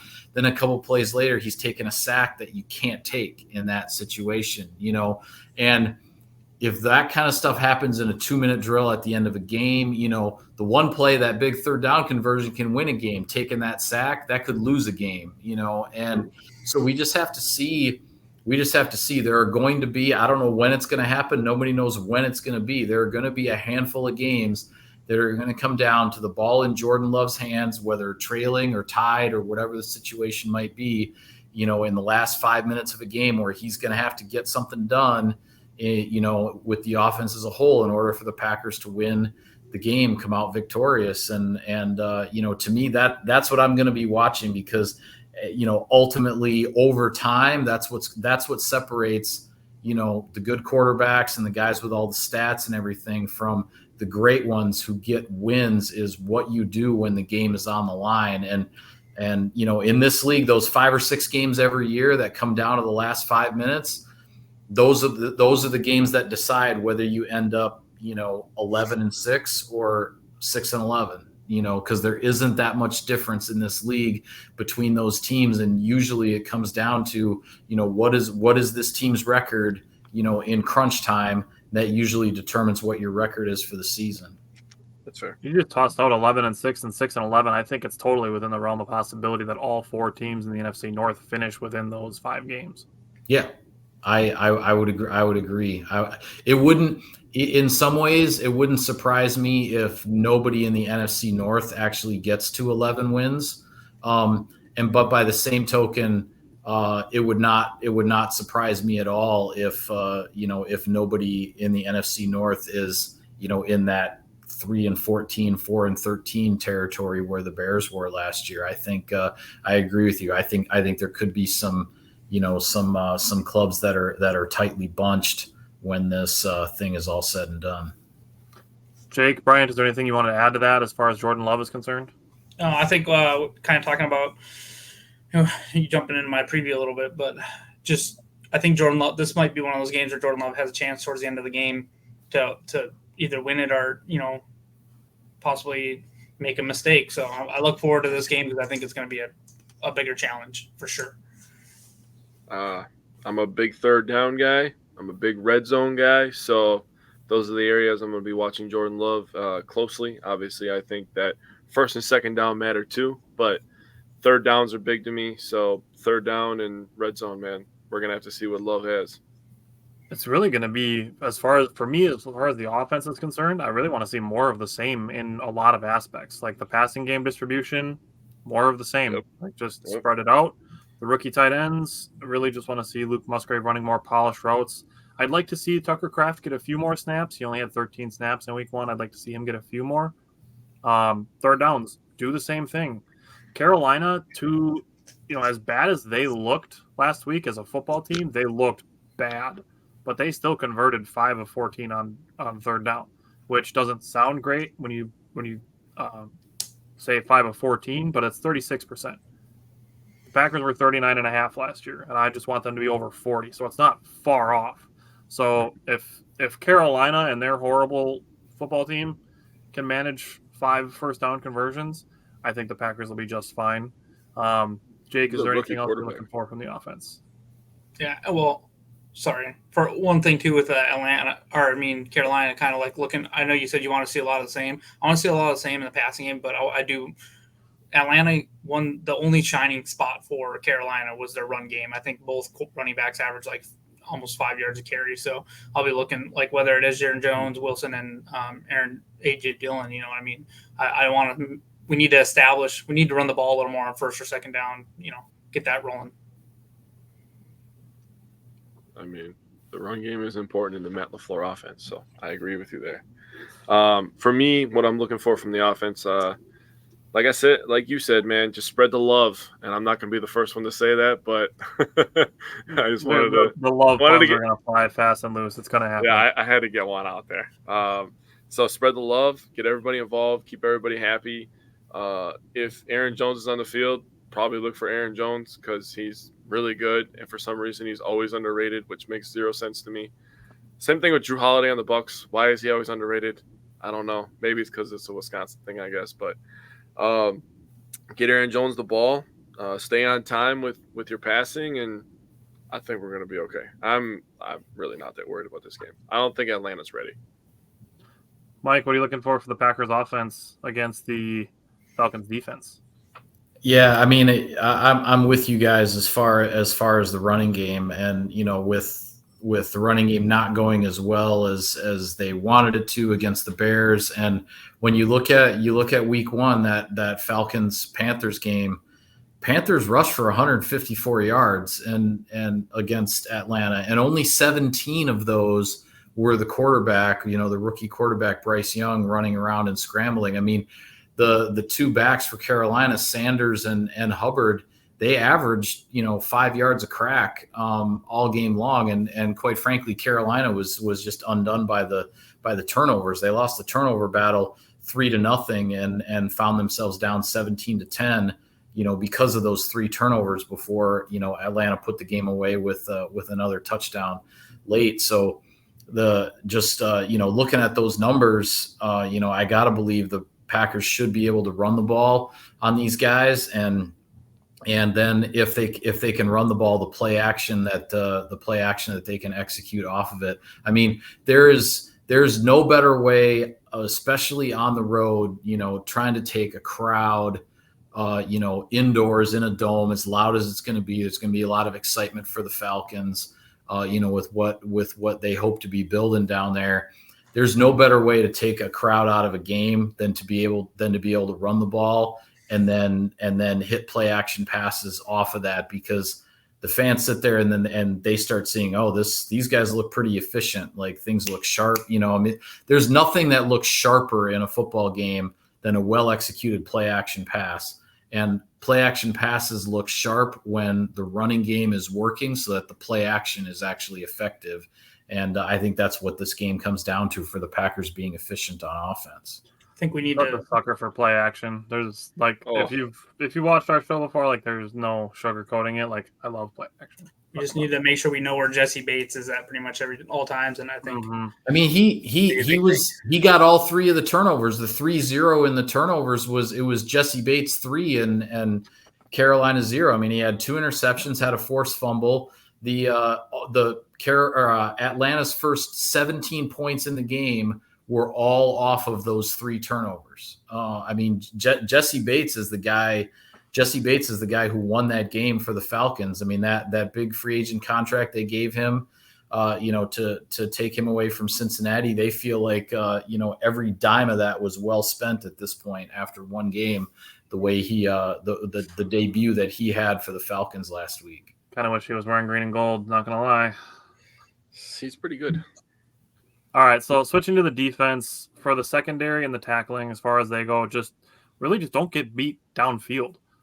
Jake and I talked about this in some of the breakdowns we did. The Packers did a really great job of rallying to the ball.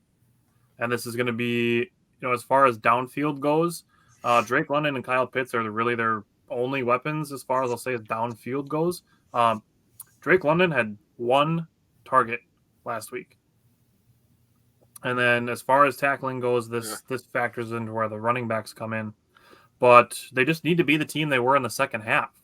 Only the 4 missed tackles instead of 9 in the first half. But looking at it, only 4 targets and 2 receptions were by Pitts and London. But 9 of 9 to Algier and Bijan Robinson. So those 2 are going to be heavily featured, and the tackling in the secondary needs to keep a lid on that.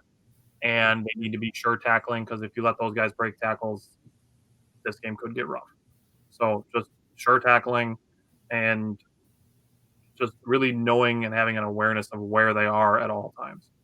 So, Jake, Bryant, Mike, anything you guys are looking for from the Packers defense? I think you kind of hit that nail on the head. A lot of people are talking about, Desmond Ritter, 6 games, never thrown an interception. He also only has 3 touchdown passes in 6 games. He also doesn't, I think, 2 out of 6 games he's eclipsed 200 yards. So I think this is one of those games again. He's efficient, don't get me wrong. He high completion percentage. This is one of those games again that it's like make their quarterback prove they can beat you. Desmond Ritter is what Colin Cowherd thinks Jordan Love is. Yeah. So it's going to be my matchup is the linebackers versus Bijan Robinson and Tyler Algier. If they can slow them down, I don't know if you guys seen that move. I'm sure you did. The move that Bijan Robinson scored a touchdown. That was nasty, right? Chris So so really, it's going to come down to really, can we slow down Tyler Algier? Let's. Desmond Ritter hasn't proved. He had 1 good game where he had 2 touchdowns. He's like, I don't want to jump into my Simon Says, but easy. Yeah. I feel like we need to make him beat us. I feel like you need to play the wide receivers up close to the line of scrimmage, kind of like we did. And maybe a lot of man to man to load the box a little more and just make him prove that he's going to beat us. Mike, do you have anything? Yeah, I was just going to say, I think defensively this game comes down to the tackling, because Robinson is going to make guys miss. Kyle Pitts is not easy to bring down. If he gets loose downfield at all. Cordarrelle Patterson, if he's involved, in the running game, he is not an easy guy to tackle. And they're going to make some guys miss. There are going to be missed tackles in this game. I think what it comes down to is, do you have enough guys rallying to the ball to where a missed tackle, doesn't become a 25 or 30, rupture into a big gain? Is there another guy there or another couple of guys there? So if somebody misses the tackle, it just results in a few extra yards. Because these guys, they're going to make guys miss. That's what makes them good. That's and certainly with Robinson, it's how he's going to make his name in the NFL is by being a slick, slippery guy that is tough to bring down. The question is, when he makes you miss, how big of a play is it going to be? How big of a play are you giving up when that happens? And if the Packers can limit the damage when those guys are able to make somebody miss, then I think the defense will be just fine. We have not been shy about it, that we all are in consensus agreement that Bijan Robinson is going to be a superstar. Yeah. I mean, in another era that puts more value on running backs, I mean, that guy's the number 1 pick in the draft, For sure. I mean, he is. It just happens to be 2023 and the NFL game isn't played the way it used to be played. But that guy is the number 1 overall pick if he's part of a different generation. All right, let me go now. Now I know I'm going to sound smart, so I'm going to sound like Mike right now. So, run defense, I legitimately have written down, continue to gang tackle, because I thought that was an underrated part in the Bears game. Because it was. A lot of people were rallying to the football, not allowing big plays. That's what helped with not missing tackles, to Tyler's point. So for third down, obviously third downs matter. I've hammered this home. Third downs are so vital. You have a quarterback that threw for 115 freaking yards last week, and he won a football game. Put him in some down and distance situations, okay? Let's see if he can win. And then for pass rush, I have the pressure numbers were insane against the Bears. Obviously, I went over those. To be able to mimic that every week would be insane. We would probably go undefeated if everybody was getting to the quarterback at that clip. But getting a Gary that's going to get more healthy, these young rookies are going to get more consistent with it. I think, keep the pass rush numbers up, get after a young quarterback that obviously hasn't turned the ball over yet. He's going to get one this week. And, with Jordan Love, like I said, spread the love. But defense, just play fast, play physical. That's what they did last week. That's what I'm looking for again. He took 4 sacks last week, and I don't think he'll be able to escape like Justin Fields. So I think maybe a few forced fumbles. Maybe Gary will get us first, strip sack fumble of the season. Guys, I try to plan my stuff. You guys are jumping all over my page here, and I don't know what to say now.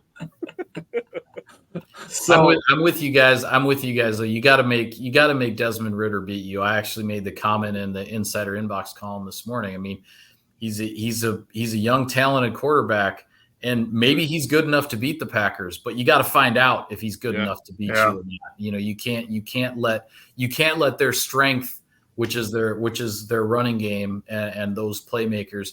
You can't let their strength beat you. If they're going to beat you, you got to make somebody else do it. And we'll see if I think the Packers are going to make Ridder throw the ball certainly more than he did last week.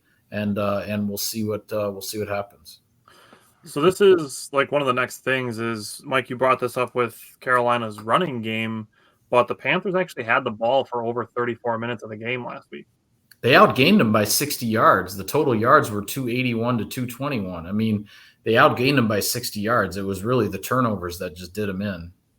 Yeah. So as far as time of possession goes, I'm just looking for the Packers to sustain drives a little bit better, continue spreading the ball. And then as far as coaching goes, I really have no complaints because everything they struggled with in the first half was better in the second half.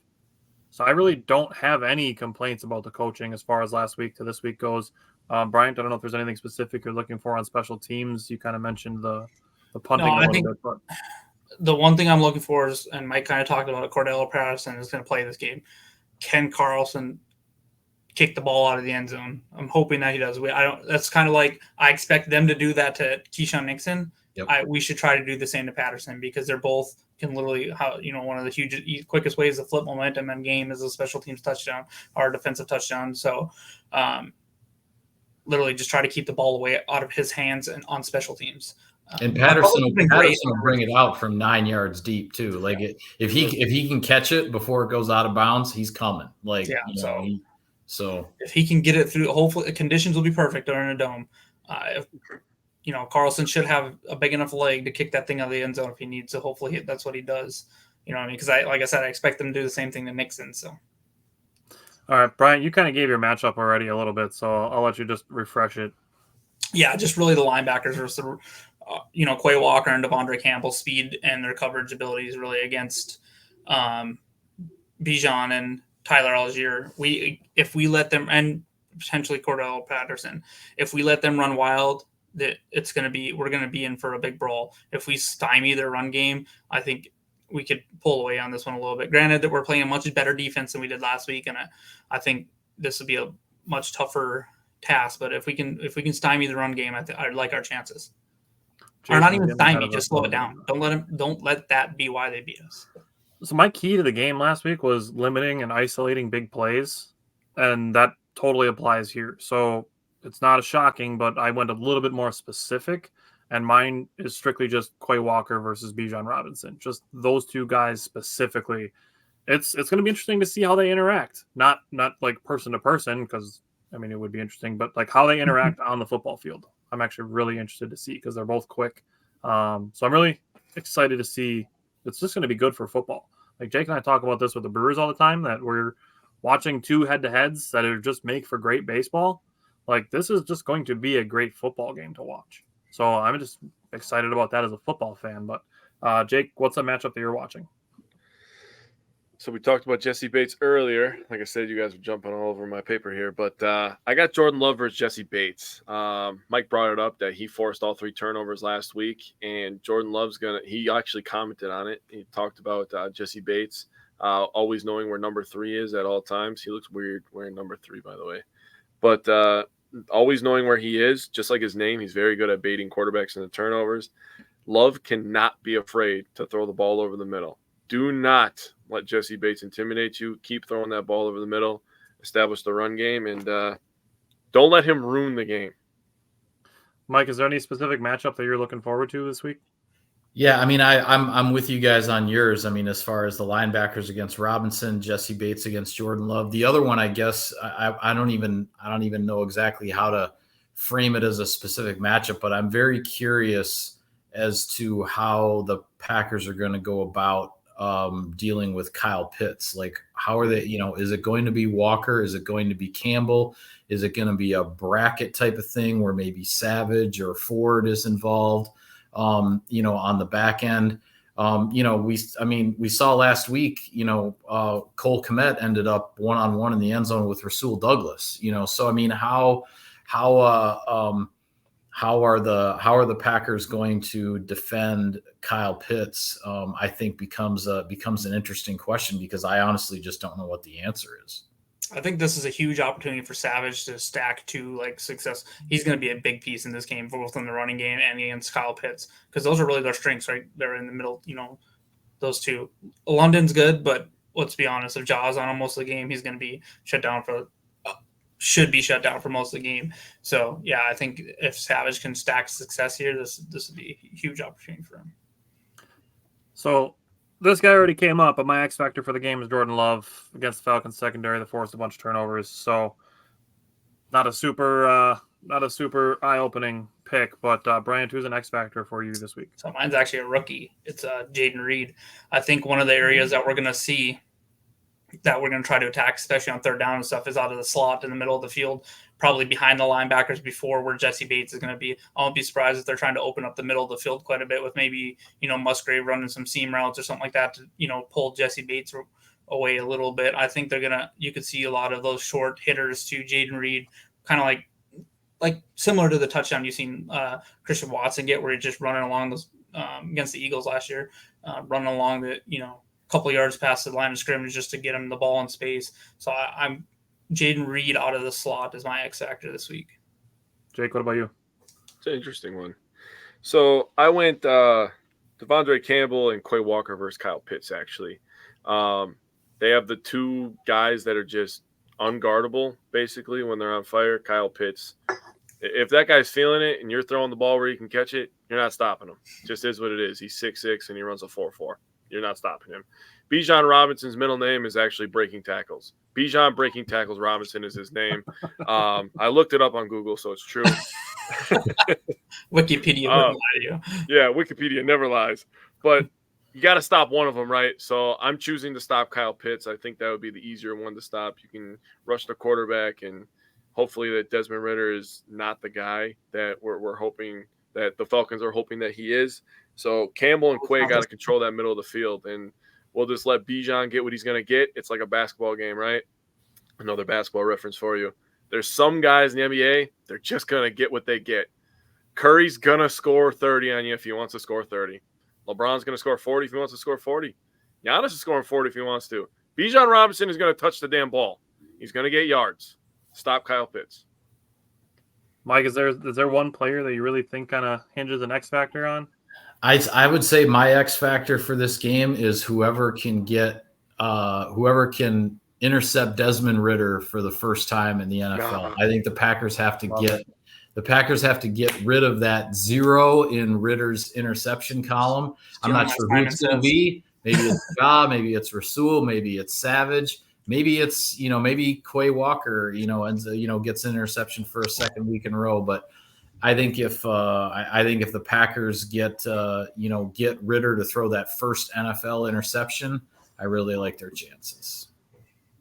Yeah, definitely love that. Jason got a little bit ahead of us in the comments by saying a 30-13 final score, but here at Wisco Fanatics, we do 2 score predictions every week. We do one from the head and one from the heart. The head being the more analytical score prediction, and then the heart being the more optimistic, if everything goes right, score prediction. So, Michael, let you go first. If you had to make a score prediction from the head, what would you give? From the head, I'm going to say 23-20 Packers. Ooh, close game. Mine is similarly close. Not super close, but I went 24-17 from the head. Give Jake a second to write them down, and then Jake can give us his. So, from the head, I went 31-24 Green Bay. Oh, wow. A little higher scoring. All right. Bryant, what about you? I went 20-17 the Packers. Man, we're all really close. All right. And that's why I said I think this might be a game where Jordan Love, has the ball at the end of the game, get us into field goal range, and have a chance to win it. So my score prediction from the heart is actually really close to Jason's, but Mike, I'll let you give one first. Score prediction from the heart. If everything goes well, you're most optimistic. I'm going to go with 27-16 Green Bay. No way. That is exactly mine. So That's Jason said hilarious. 30-13 in the comments. Mine is 30-14. 30-14. So guessing by Brian's reaction, I'm guessing yours is the same. He Bryanted me. I do that to Simon all the time. I say his or Jake's exactly. You sniped it. I was like, 16 is a really good. You don't see that very often. I was like, but I feel like we could win by 10. But they have a really good kicker, so I was like, all right, 27-16. So that's hilarious. Good call. That's awesome. All right, Jake, give us your heart projection to round it out.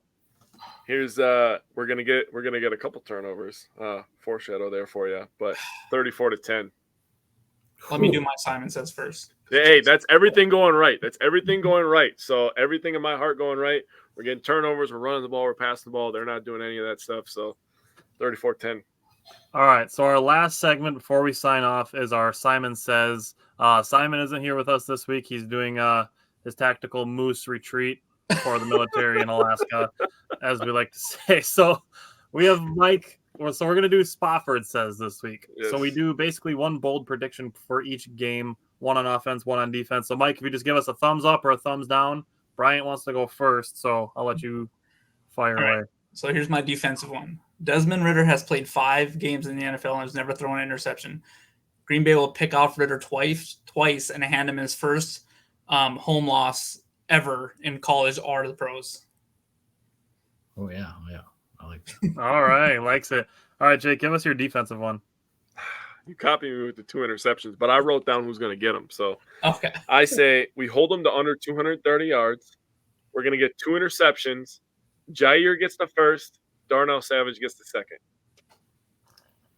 But yeah, I like the whole 2 interception thing. I'm on board. I'm on board with the 2 interceptions. I think the 230 yards, that seems a little ambitious to me, but hey, you know. So I think the turnovers could be a big factor here if the Packers can get a couple. So mine doesn't go as far as the turnovers, but it does go as far as limiting the passing offense. My defensive, Simon Says, or Spofford Says this week, 0 passing touchdowns for the Falcons. Ooh. I can't agree with that one. Oh, all right. I think he's gonna get one. I think it's probably gonna go to Pitts, but I think it's gonna go I guess for those who are interested in any like fantasy predictions or whatever. I don't play football, but that means take Bijan out of your lineup if you have him. No, he's staying. I picked him early. All right, Brian, let's do our offensive ones and we'll get out of here. Okay, so this one kind of hinges on Aaron Jones a little bit, but I put that A.J. Dillon will bounce back in a huge way, posting his best game of his career with 125 rushing yards and 2 touchdowns. Oh my! That's God. 1 more yard than he rushed for against Tennessee. Say best touchdowns. Wow, best game of his career. I think that's a little too ambitious. Sorry, bro. We're winning 34-10. I'm looking. I mean, I'm definitely looking for A.J. Dillon to have a good bounce back game. I think the Packers can run the ball in this game, but man, to go from 15 yards or whatever he had to 125, I think that's asking a lot. Think about me on Sunday, okay? All right, Jake, give us your offensive one. All right, you ready for this one? I'm ready for your thumbs down. Jordan Love, first career 300-yard passing game. Oh, wow. Is that what you like that one? All right. I knew it. Honestly, no. Don't worry. I think we got like a total of handful of these right last year. So I think it's too much to ask on the road in a dome, the noise, how it could affect the offense and stuff. I just think it's not to say that I'm saying Jordan Love's going to have a bad game, but I think 300 yards passing, that's a little bit too much to ask. Although it'll be interesting because whenever Jordan Love does get his first 300-yard game, it will be the first 300-yard passing game by a Packer quarterback since 2021 because the Packers didn't even have a 300-yard game last year. Rodgers didn't have one in 2022. Rodgers didn't have, I think, a single game where it was 240 yards and 3 touchdowns last year, and Jordan Love did that in his first game, so that was nice to see. I'll say as far as if Christian Watson plays and they get like an 80-yard touchdown, like then I could see your 300. but they need a super long touchdown to get there. There's an avenue. Good to hear that Watson was actually back at practice on a limited basis today. I mean, I know that's only one practice in 2 weeks here, but at least he got back on the practice field, so that things are looking up there. That's would you use him as almost like a distraction type player? Like, would you put him out there for 10, 15 snaps and just send him on go routes just to make the defense pay attention to him? That's an interesting thought, because I mean, certainly, if he is able to play, it's not like he's going to suddenly play 50 snaps on that hamstring. So that's a curious thing. What gets tough about that is, I mean, the coaches build the whole game plan on Tuesday, and trying to suddenly say, oh, well, you get to Friday and now Watson can practice, and, oh, can we do this and that? And, the guys have repped all the stuff, Wednesday, Thursday, Friday, and, the game plan's been put in place. So, that can be a little bit much to make a shift like that, but who knows? I mean, LaFleur can definitely get creative at times. So we'll see. Jason's given us kind of a bonus one in the comments. He said 274 passing yards for Love, 3 touchdowns and a rushing touchdown. Super specific. Oh, wow. Yeah, well, I didn't have in either of my score predictions, I didn't have the Packers scoring 4 touchdowns. So I'll have to put the thumbs down. All right, so my last one for the offense isn't super bold, but it does factor in kind of into what the Packers did well and what the Falcons did well last week. And I'm going to say 0 turnovers for the Packers offense. Yep. That'd be sweet. Not super bold, but I think you went crazy on defense and super vanilla on offense. Okay, now listen, because Jesse Bates was brought up a shit ton of times, but nobody brought up AJ Terrell. He's good. I had him on my notes. We're kind of all right. We have time. So but, I did want to ask one question before we jumped out of here, if that's okay, Mike. And it was kind of interesting to me because it's about David Bakhtiari and his disdain for turf. Last week going into the game, no injury status. This week, questionable. Do you think this could be one of those things where he gets to the stadium, he tests I think we have 5 games this year where we play on turf, that he just has to see how the field feels, essentially. I mean, he absolutely – I don't know if there's any player in the NFL that's more vocal against turf than David has been. So I just thought it was kind of interesting to see him as questionable. I know Matt said he'll be questionable all year, but he wasn't questionable going into week 1. So it was just kind of that's interesting to see. Yeah, I mean, I guess I would. I mean, I think what you're saying there is maybe a possibility. The other part that I wonder about is just now that he's played a game after having not practiced for a while and getting him ready to play that game, are they still trying to figure out exactly what the recovery process and the recovery pattern is to get him ready to play again 7 days later, whether it's on grass or on turf? That's a good point. So it could be that the turf part of it is the potential question mark, or it could be just a little bit of uncertainty with his recovery process now that he's played a game and there's another one in 7 days. And that's where, when you talk about Bakhtiari, the fact that the Packers have a Thursday night game coming up in a couple weeks, you have that quick turnaround.